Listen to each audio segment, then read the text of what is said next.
Assalamualaikum warahmatullahi wabarakatuh, Sobat Kimia semuanya.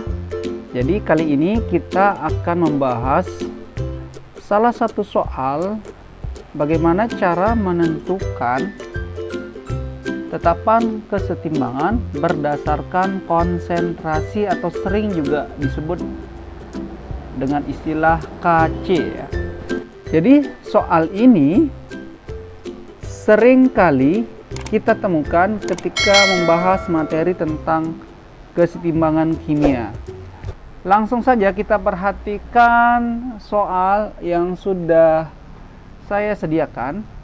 Jadi di sini ada zat A dan B, wujudnya gas semua, menghasilkan atau mencapai kesetimbangan menjadi dua zat C atau dua gas C. Kemudian dalam suatu wadah bervolume 1 liter terdapat 1 mol A yang dicampur dengan 1 mol B, dan pada saat kesetimbangan terjadi terdapat 0,2 mol zat A. Tentukan nilai tetapan kesetimbangan reaksi tersebut. Nah, untuk menjawab soal ini, pertama kita harus menuliskan persamaan kesetimbangan dari soal yang ada. Jadi di sini ada zat A direaksikan dengan zat B mencapai kesetimbangan menjadi zat C ya. Nah, di sini kita harus menulis mula-mula, terurai, dan setimbang. Oke. Kemudian kita tulis keterangan yang diketahui di soal. Jadi di sana itu terdapat 1 mol zat A. Di sini ada 1. Kemudian zat B-nya juga ada 1 mol. Berarti pada saat mula-mula zat C-nya itu belum terbentuk ya. Lalu kemudian selanjutnya di soal sudah diberikan keterangan bahwa pada saat setimbang terdapat 0,2 mol zat A. Apa yang harus kita lakukan kemudian? Jadi kita mulai dari sini dulu, dari zat A. Jadi zat A ini awalnya ada 1 mol, setelah terjadi kesetimbangan terdapat 0,2 mol. Artinya di sini berapa zat A yang terurai atau yang bereaksi. Maka gampang saja ya, jadi 1 dikurangi 0,2 akan menghasilkan 0,8. Nah, 0,8 mol inilah yang bereaksi dari zat A. Lalu kemudian yang ini kita akan jadikan sebagai patokan untuk mencari berapa zat yang terurai atau berapa zat yang akan bereaksi di zat B dan berapa mol dari zat C yang terbentuk.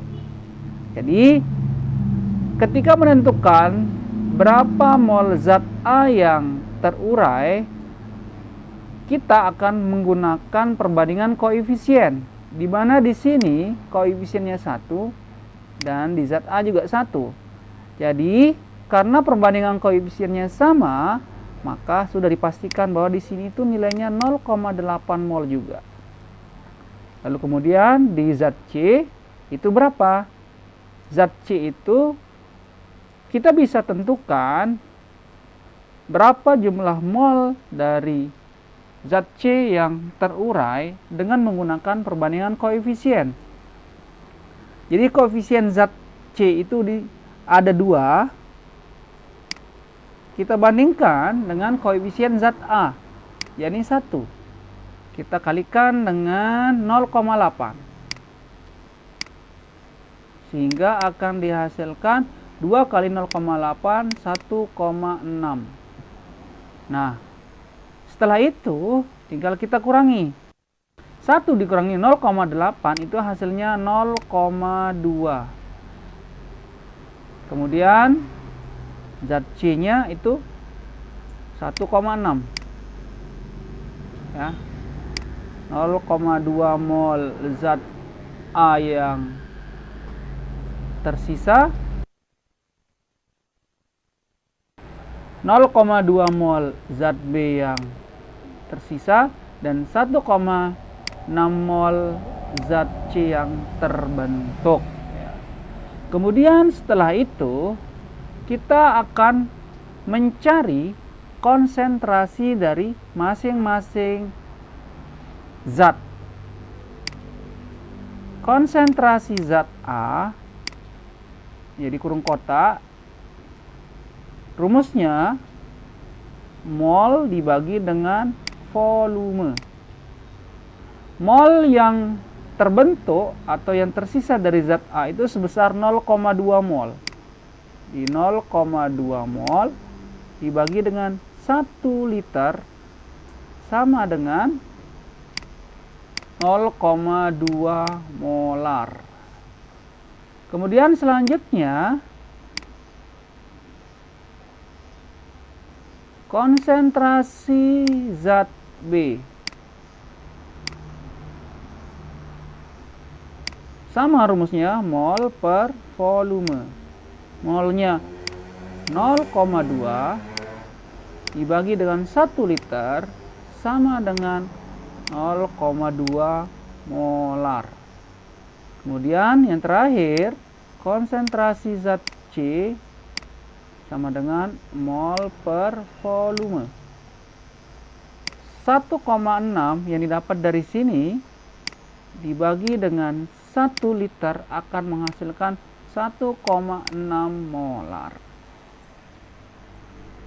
Setelah itu, kita akan membuat persamaan Kc dari reaksi kesetimbangan yang ada di soal.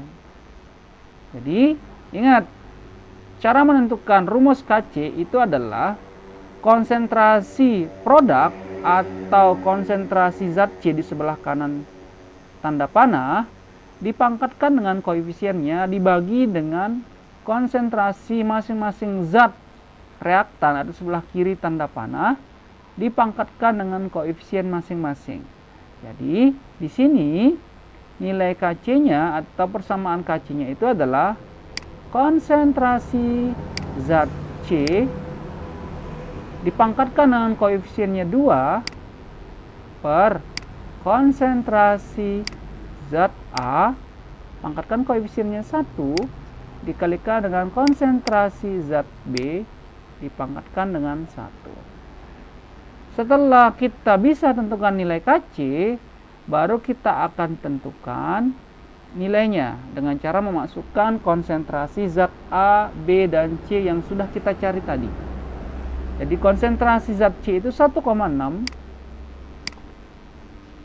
dipangkatkan 2 dibagi dengan 0,2 dipangkatkan 1 dikali konsentrasi zat B 0,2 juga dipangkatkan 1. Sehingga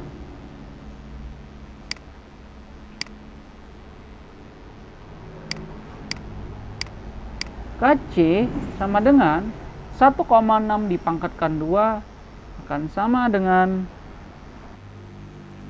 2,56 dibagi dengan 0,2 dikali 0,2 sama dengan 0,04.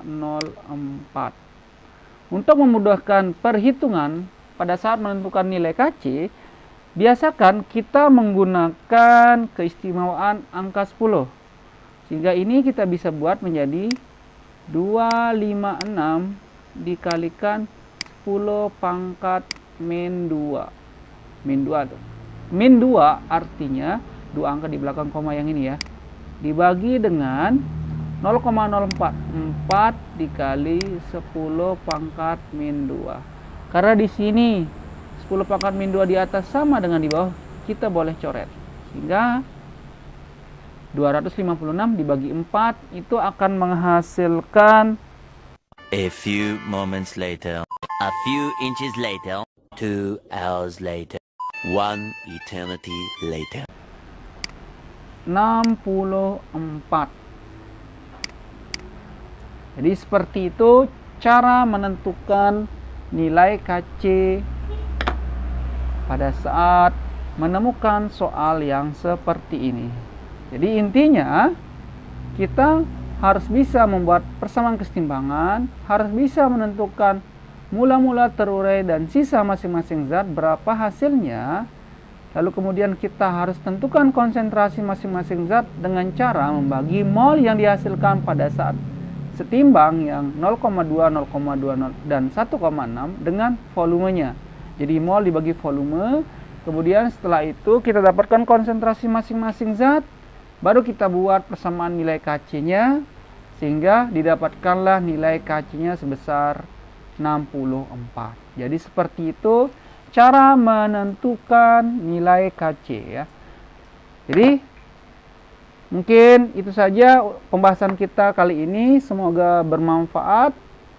Wabillahi taufiq wal hidayah. Wassalamualaikum warahmatullahi wabarakatuh.